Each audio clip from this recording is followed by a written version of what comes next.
Hello, friends. Hope you are enjoying your home quarantine and hoping that you are fine. I am Kiran Joshi. Once again, welcome back to my YouTube channel. Today, I am presenting an interesting topic of fifth management function, that is controlling. In this tutorial, I am explaining controlling and its steps in detail. So, hope you will watch the full video. Let's move towards the topic. As in my previous video, that is function of management, I briefly explained the controlling as the fifth management function. So in this tutorial, I am presenting the process of controlling in detail. As we know, controlling is the process of setting out the standards initially, then after evaluating the actual performance, then comparing the evaluated actual performance with the set out standard that are planned performance. So after that, analyze the cause of deviations, then finally taking the corrective actions to balance the actual performance and the planned performance. That is known as controlling. Or in brief, taking the corrective actions if the planned performance or actual performance deviates. That is known as controlling.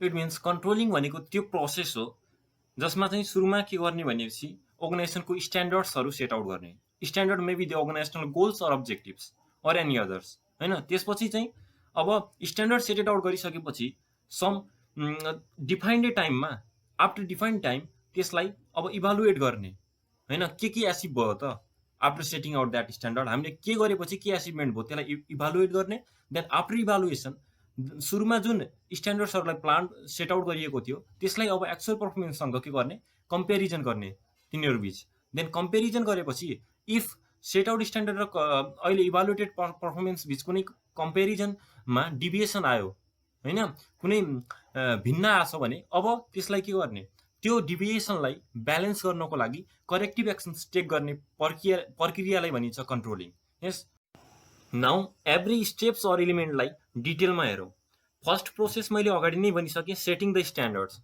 अथवा establishment of स्ट्यान्डर्ड्सलाई बनाउने अब सुरुमा establish गर्ने त्यो set out standard अब अर्गनाइजेसनको गोल्सहरू हुनसक्छ प्लान्सहरू हुनसक्छ अब्जेक्टिभ्स हुनसक्छ होइन सो जुन स्ट्यान्डर्ड्सहरू हुन्छन् नि तिनीहरूलाई त्यसरी सेट आउट गर्ने सो द्याट तिनीहरूलाई फ्युचरमा इजिली एचिभ गर्न सकु होइन तिनीहरूलाई इम्प्लिमेन्ट गर्नमा सजिलो होस् सेट आउट स्ट्यान्डर्ड्सलाई पेपर वर्क्समा मात्रै लिमिट नराखेर तिनीहरूलाई इम्प्लिमेन्टेसन र एटेनेबल पनि हुनु पर्यो होइन सो एज यु नो फ्युचरमा त हामीहरूले तिनीहरूलाई कम्पेरिजन गर्नु छ होइन एक्चुअल पर्फर्मेन्ससँग सो अगाडि नै तिनीहरूको बारेमा सोचिराख्नु पर्यो हामीहरूले so the setted out standard must be practically attainable also should be the comparable with the actual performance त्यो कुरा चाहिँ ध्यानमा राख्नु पर्यो स्ट्यान्डर्ड सेट आउट गर्दाखेरि एउटा चाहिँ त्यो प्र्याक्टिकल्ली अटेनेबल होस् फ्युचरमा इम्प्लिमेन्टेसनमा पनि इजिली होस् and also should be the basis of comparable with the actual performance also the standards may be tangible or intangible होइन त्यो सेटेड आउट स्ट्यान्डर्ड अब टेन्जिबल पनि हुनसक्छ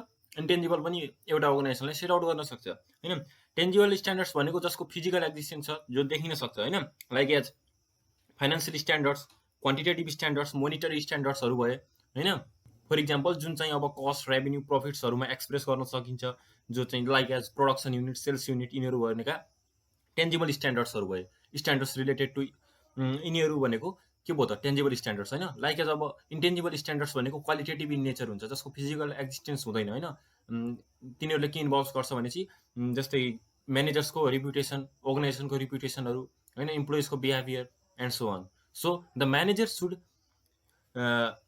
set out the standards both quantitative as well as qualitative for the better performance of the organization. Okay, now into the second step, that is measurement of actual performance. होइन second step के हो भने चाहिँ अब actual पर्फर्मेन्सलाई major out गर्ने होइन जुन अब हामीहरूले स्ट्यान्डर्ड सेट आउट गरेका थियौँ नि after some period of time अब त्यसलाई मेजर गर्ने भने चाहिँ अब डाटाजहरू कलेक्सन गर्ने होइन के हामीहरूले एचिभ गऱ्यौँ त त्यो डाटाजहरू एचिभ गरेपछि अब त्यो डाटाले के हेल्प गर्छ भनेपछि फ्युचर्समा प्रब्लम्सहरू डिटेक्ट गर्नलाई प्रब्लम्सहरू फाइन्ड आउट गर्नलाई हेल्प गर्ने हो होइन त्यही हो मेजरमेन्ट अफ एक्चुअल पर्फर्मेन्स भनेको अब हामीहरूले मेजरमेन्ट चाहिँ अब क्वान्टिटेटिभ डाटाजहरूलाई त इजिली मेजर गर्न सक्छौँ होइन तिनीहरू अलरेडी नै न्युमेरिक टर्ममा एक्सप्रेस गर्न सकिन्छ बट प्रब्लम कहाँ आउँछ भने चाहिँ क्वालिटेटिभ एस्पेक्ट्स होइन मैले भनेको थिएँ नि tangible as well as intangible standard set out गर्न सक्छ होइन सो टेन्जिबल स्ट्यान्डर्डको केसमा कुनै पनि प्रब्लम छैन प्रब्लम कहाँ छ त इन्टेन्जिबल स्ट्यान्डर्ड्स अथवा क्वालिटेटिभ स्ट्यान्डर्ड्सको प्रब्लम छ होइन सो क्वान्टिटेटिभ स्ट्यान्डर्ड्सलाई पनि त्यसरी मेजर आउट गर्ने तिनीहरूलाई एज फार एज पोसिबल जति सकिन्छ तिनीहरूलाई पनि क्वान्टिफाइड गर्ने होइन, फोरकास्टिङ थ्रु होस् या एजम्सन थ्रु होस्, तिनीहरूलाई पनि एज फार एज पोसिबल के गर्ने त क्वान्टिफाइड गर्ने, न्युमेरिक टर्ममा लिने कोसिस गर्ने अब होइन, मेजर गर्नु पऱ्यो अब मेजर त। So as far as possible तिनीहरूलाई क्वान्टिफाइड गर्नु पऱ्यो।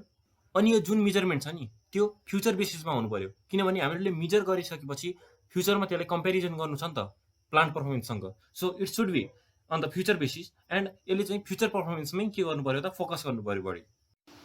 Okay, now into the third step, comparison of actual performance. यसमा चाहिँ के हुन्छ भनेपछि जुन हामीहरूले सेकेन्ड स्टेपमा एक्चुअल पर्फर्मेन्सलाई इभालुएट गरेका छौँ नि त्यसलाई अब फर्स्ट स्टेपमा जुन हामीहरूले सेटेड आउट स्ट्यान्डर्ड थियो नि हाम्रो प्लान्ट पर्फर्मेन्स अथवा प्लान्ट स्ट्यान्डर्ड त्योसँग कम्पेरिजन गर्ने अथवा comparing the actual performance with the plant performance भनेकै यो कम्पेरिजन अफ एक्चुअल पर्फर्मेन्स हो कि। अब जुन हामीहरूको पर्फर्मेन्स छ नि त्यसको विकनेस र स्ट्रेन्थ्सहरूलाई फाइन्ड आउट गर्ने यो स्टेपमा। हामीहरूले जुन स्ट्यान्डर्ड सेट आउट गरेका छौँ त्यही एक्ज्याक्टली त रिजल्टमा आउन सक्दैन नि, त्यो त धेरै रेयर केस हो। कि त त्योभन्दा बेटर आउला, त्यो पोजिटिभ डिभिएसन भयो, कि त्योभन्दा वर्स आउला, त्यो भनेको नेगेटिभ डिभिएसन भयो। सो अब range of deviation find out गर्नु पऱ्यो हामीहरूले होइन कम्पेरिजनमा। अब if the range of negative डिभिएसनको रेन्ज हाई छ भनेपछि त्यसलाई के गर्ने, नोट आउट गर्ने। किन नोट आउट गर्ने भनेपछि हामीहरूले करेक्टिभ स्टेप त अहिले लग्ने होइन नि त, करेक्टिभ स्टेप त हामीहरूले लास्टमा लग्ने हो। टेकिङ करेक्टिभ स्टेप भन्ने हाम्रो 5th स्टेप हो। सो अहिले हामीहरूले नोट इट गर्ने त्यसलाई होइन, नोट डाउन गर्ने फर द फ्युचर एक्सन होइन। But if the range of positive deviation is high त्यसलाई के गर्ने, इन्करेज गर्ने। Okay, now into the fourth step that is analyse the cause of deviation. यो स्टेपमा अब जुन हाम्रो नेगेटिभ डिभिएसन फाइन्ड आउट भएको हुन्छ त्यो नेगेटिभ डिभिएसनको रिजन फाइन्ड आउट गर्ने हो, त्यो नेगेटिभ डिभिएसन हुनुको कज फाइन्ड आउट गर्ने हो होइन। At first we need to know that एउटा अर्गनाइजेसन इन्भाइरोमेन्टमा एक्जिस्ट हुन्छ, organisation exist in an environment. यसले र मेटेरियल्सहरू पनि इन्भाइरोमेन्टबाटै ल्याउँछ होइन, त्यसलाई प्रोसेस पनि इन्भाइरोमेन्टमै गर्छ एन्ड त्यसलाई त्यो प्रोसेस गरेर जुन आउटपुट आउँछ नि त्यो पनि इन्भाइरोमेन्टमै प्रोभाइड गर्छ होइन। So environment is also of to types, internal environment and the external environment. अब यिनी इन्टरनल इन्भाइरोमेन्टको फ्याक्टर्स र एक्सटर्नल इन्भाइरोमेन्टको फ्याक्टर्स नै रिस्पोन्सिबल छन् कज अफ डिभिएसनमा होइन। सो एउटा अर्गनाइजेसन इन्भाइरोमेन्टमा एक्जिस्ट छ भनेपछि त्यो अर्गनाइजेसनलाई एफेक्ट पनि कसले गर्दा, त्यही इन्भाइरोमेन्टले नै एफेक्ट गर्ला नि त। So internal factors and the external factors are responsible for the cause of deviation. अब एक्सटर्नल फ्याक्टर्सले कसरी इफेक्ट गर्छ होइन, के फ्याक्टर्सले डिभिएसन ल्याउन सक्छ त होइन अर्गनाइजेसनमा। एउटा मार्केटमा प्राइसमा चेन्ज ल्यायो, कुनै पनि मार्केटमा प्राइस चेन्ज भयो भनेपछि त्यसले एफेक्ट गर्न सक्छ। लाइक एज गभर्मेन्ट पोलिसीमा चेन्ज भयो भने त्यो पनि त्यसले पनि एफेक्ट गर्न सक्छ। लाइक एज कम्पिटिटर्सहरूमा इन्टेन्स इन्क्रिज भएपछि पनि त्यसले एफेक्ट गर्छ, त्यसले पनि चेन्ज ल्याउँछ होइन। They are the reasons for the cause of डिभिएसन्स।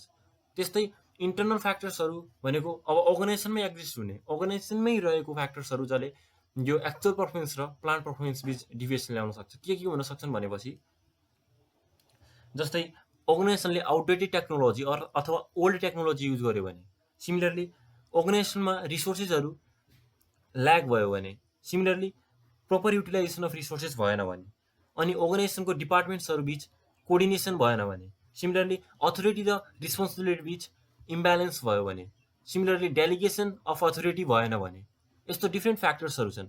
यिनी इन्टरनल र एक्सटर्नल फ्याक्टर्सहरूले गर्दा नै एउटा प्लान्ट पर्फर्मेन्स र एक्चुअल पर्फर्मेन्स बिच डिभिएसन आउन सक्छ।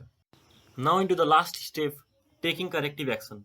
मैले फोर्थ स्टेपमा भनेको थिएँ environmental factors are responsible for deviation होइन। कज अफ डिभिएसन भनेको हुन्छ इन्टरनल र एक्सटर्नल फ्याक्टर्स। सो अब हामीले डिभिएसन फाइन्ड आउट गरेपछि तिनी डिभिएसनहरूलाई कम गरेर एक्चुअल पर्फर्मेन्स र प्लान्ट पर्फर्मेन्सको बिच ब्यालेन्स क्रिएट गर्नु हो। करेक्टिभ एक्सन्स टेक गर्नु भनेको तिनीहरू बिच ब्यालेन्स क्रिएट गर्नु हो। To balance these we need to take corrective steps होइन। अब इन्टरनल फ्याक्टर्स भनेको त अर्गनाइजेसनमै हुन्छन् होइन, अर्गनाइजेसनकै प्रब्लम्स हुन्छ त्यो। सो अर्गनाइजेसनले तिनीहरूलाई मोडिफाई गरेर त्यो सल्भ गर्न सक्छ। जस्तै पहिला आउटडेटेड टेक्नोलोजी थियो भनेपछि अब एडभान्स टेक्नोलोजी ल्याउने, अब डेलिगेसन अफ अथोरिटी गर्ने, त्यस्तै balance between authority and responsibility गर्ने, optimum utilisation of organisation resources गर्ने होइन। सो त्यो अर्गनाइजेसनले मोडिफाई थ्रु त्यसलाई त्यो प्रब्लमलाई सल्भ गर्न सक्छ। But external environment is beyond the control of organisation होइन। एक्सटर्नल इन्भाइरोमेन्टको कन्ट्रोल चाहिँ अर्गनाइजेसनको हातमा हुँदैन। सो अब त्यसको लागि के गर्ने भनेपछि अर्गनाइजेसनले सर्ट एनालाइसिस थ्रु जाने होइन, त्यो थ्रु त्यसको पनि डिफ्रेन्ट करेक्टिभ स्टेप्सहरू छन्। SWOT analysis, strength, weakness, opportunity and threat analysis through जाने, त्यस्तै स्ट्राटेजिक प्लानहरूलाई मोडिफाई गरिराख्ने टाइममा प्लान्सहरूलाई, त्यस्तै right person to rise up होइन, right person to right job staffing गर्ने, अनि गभर्मेन्ट पोलिसिजहरूसँग अप टु डेट भइराख्ने, त्यस्तै कम्पिटिटर्सहरूभन्दा अलवेज बेटर हुने ट्राई गर्ने, तिनीहरूलाई अलवेज तिनीहरूभन्दा के एचिभमेन्ट गरेर देखाउने। सो अर्गनाइजेसनको रिसेड्युलिङ गर्ने, अर्गनाइजेसनको रिस्ट्रक्चरिङ गर्ने, यिनीहरूले गर्दा चाहिँ हामीहरूले एक्सटर्नल इन्भाइरोमेन्टको समहाउ प्रब्लम्सलाई फेस गर्न सक्छौँ। Okay friends, hope you enjoy the video. तपाईँहरू हाम्रो युट्युब च्यानलमा नयाँ हुनुहुन्छ भने सब्सक्राइब गरिदिनु होला, and show your love by hitting the like button, and write your suggestion and feedback in the comment box. Okay, meet you in the next video. Thank you.